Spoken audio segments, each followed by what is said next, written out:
Hello, I summited the mountain of hopes and dreams, but stuff still happens. So what's up? It is more than just the boar's head. After a nationwide listeria outbreak that sparked from a boar's head facility in Virginia, they're being investigated for why that happened. For those unfamiliar, Boar's Head is a meat processing company. They package like deli meats and ham and whatnot. Recently, they recalled 7 million pounds of their meat. Cause of the listeria. Not actually funny. So anyway, the USDA was like, hey, y'all, why did that happen? We're gonna investigate your facility. Holy damn. USDA guy walked in, he's like, is that blood? Why is this wall covered in meat? This is not a joke. There were walls covered in meat, like meat residue, with like flies and gnats and swarming infestations, and just blood. Whose blood? Animal blood? I don't know, just blood. Pools of blood, just kind of on the ground. Also mold, leaks, basically just egregiously unsanitary. You know, the kind of conditions that lead to a meat packaging facility causing a listeria outbreak. At time of writing, 9 people have died already from this outbreak, and hopefully that number doesn't go up too much. The Virginia facility has been shut down, and the head of Boar's Head said that they're not going to reopen it until it meets the USDA standards, which is confusing because it was previously operating, not meeting the standards. But what do I know? Maybe every manager at the facility and, you know, just every executive on the chain all the way up this massive corporation had no idea this was happening. None the wiser. They were just taking a nap, a big collective nap, and they're like, oh, there's bad conditions in our facility? Dave, did you know? Fucking Dave. It's Dave's fault. Hey, USDA, fuck Dave. The feds are pulling a salty run back. After the United States Supreme Court decided that the US president has, quote, absolute immunity with official business, Jack Smith, the special counsel who's been going after Trump for trying to overturn the 2020 election, has filed a new indictment that is saying, come at me, bro. This indictment narrows the scope quite a bit and gets rid of some of the parts that the Supreme Court were like, nah, that's official business. The president can't be prosecuted for that. Official business, like trying to use the Justice Department to overthrow an election. I'm not making that. That's the part that was removed from the indictment. They removed the part where he tried to enlist the Justice Department to do his bidding to overturn an election. That little thing, you know. Instead, they've narrowed the scope down to focus more on the scheme with him and his allies in various states, where they're going to send fake electors to claim that he won those states. If you live in a normal country with normal elections, here's a quick rundown of what the fuck that means. In America, we have the Electoral College, which is this system where it basically encodes inequality in votes. Each state has a number of points associated with them, and if you win the popular vote in a given state, you get all of that state's points with a few exceptions. Logistically, this looks like the state sending specific delegates to Congress who say, you got our points.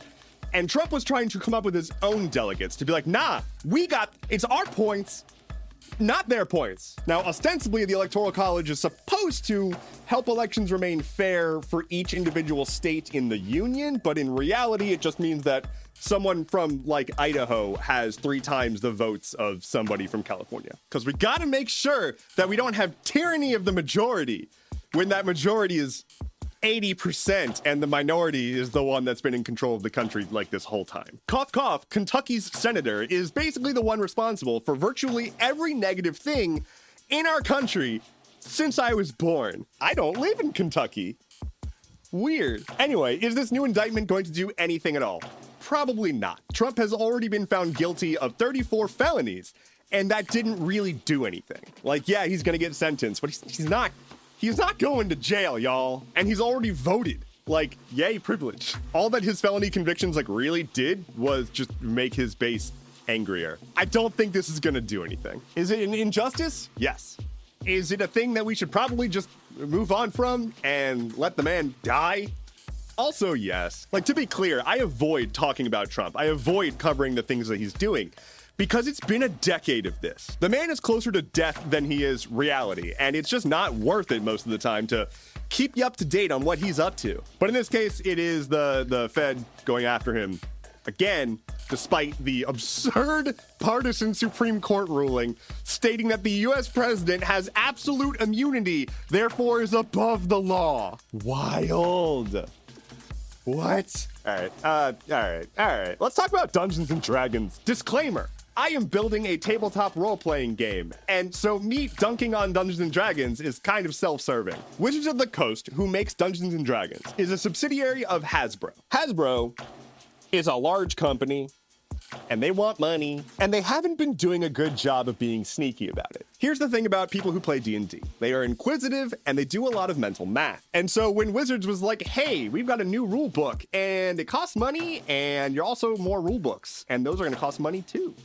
They weren't happy. Fuck, I fell. That wasn't a bit. All right, backing up. Recently, Wizards of the Coast announced a new player's handbook, like the core game rule book that is updated, but not a new game. It's like a revision of the decade-old system, but it just updates the existing stuff and replaces it. Which means if you have the original handbook, like, you can use it, and they said you can use it, but their focus is on the new stuff. Basically saying, hey, you know that thing that you've already invested in for all the materials and whatnot? Well, those materials are outdated now. You want a new book? Do ya? Where's your wallet? They then went on to be like, also, we're gonna pull an MCU and release like a whole bunch of other books, each one individually.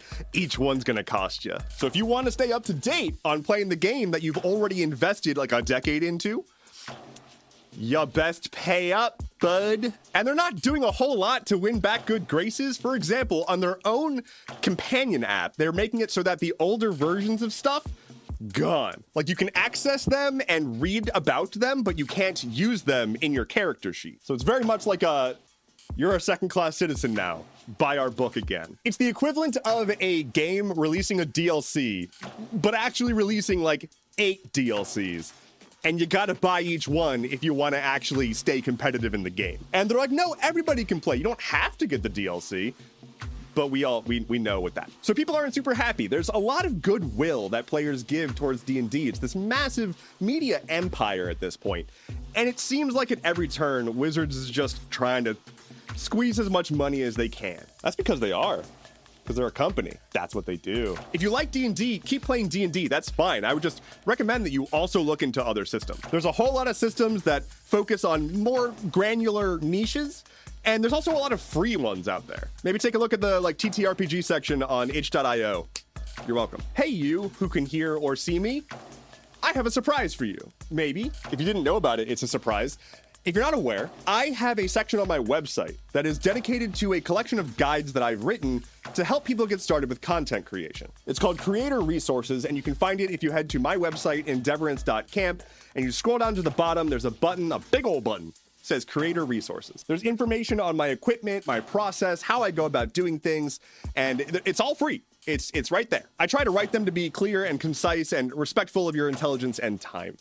The only thing is that the links are affiliate links where possible. So if you see something that you like and you do end up purchasing it, buying it through one of those links would help me out. Thank you.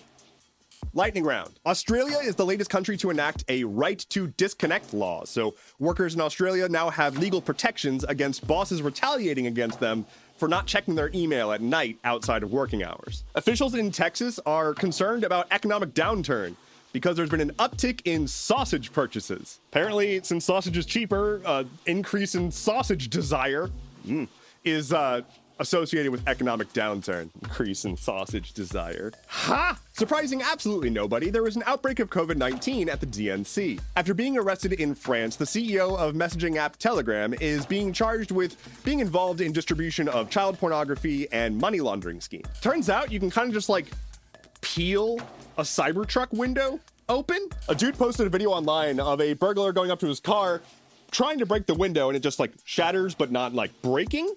And then they just pulled the window back, it just unfolded. If it doesn't have the actual integrity of the glass, it's just a door. A deadly mosquito-borne illness has cropped up for the first time in a decade in New Hampshire. Eastern equine encephalitis, EEE. It's fairly deadly. It's mosquito-borne. They're now spraying for mosquitoes and whatnot. Put on bug spray. It's very, very rare. I wouldn't freak out. Put on bug spray. Israel has killed at least 10 innocent Palestinians as they have started new operations in the West Bank. The West Bank, which is not Gaza, also has hospitals that Israel is threatening to storm, all in the name of rooting out terrorism. at the hospital where the Red Cross is. Brazil has blocked Twitter after a judge has been beefing with Musk, who is not complying with local laws. Musk is responding exactly as you would expect, throwing a shit fit and being real upset that a country is not just immediately capitulating to all of his demands. You know, like how the free market works. And finally for today, there was a rescued bald eagle in Missouri that people were concerned about because it wasn't able to fly. They thought it might be injured or sick. Turns out it ate a whole raccoon. Chomp? Just kind of slurp? And it couldn't fly because it was full of raccoon. Too heavy. Talk about itis. Thank you so much for listening to today's episode of Stuff Keeps Happening. Head to skh.news for sources, bonus content, and your own rescued bald eagle filled with a raccoon. My name is Endeavorance. I'll be back on Monday. Take care and be well.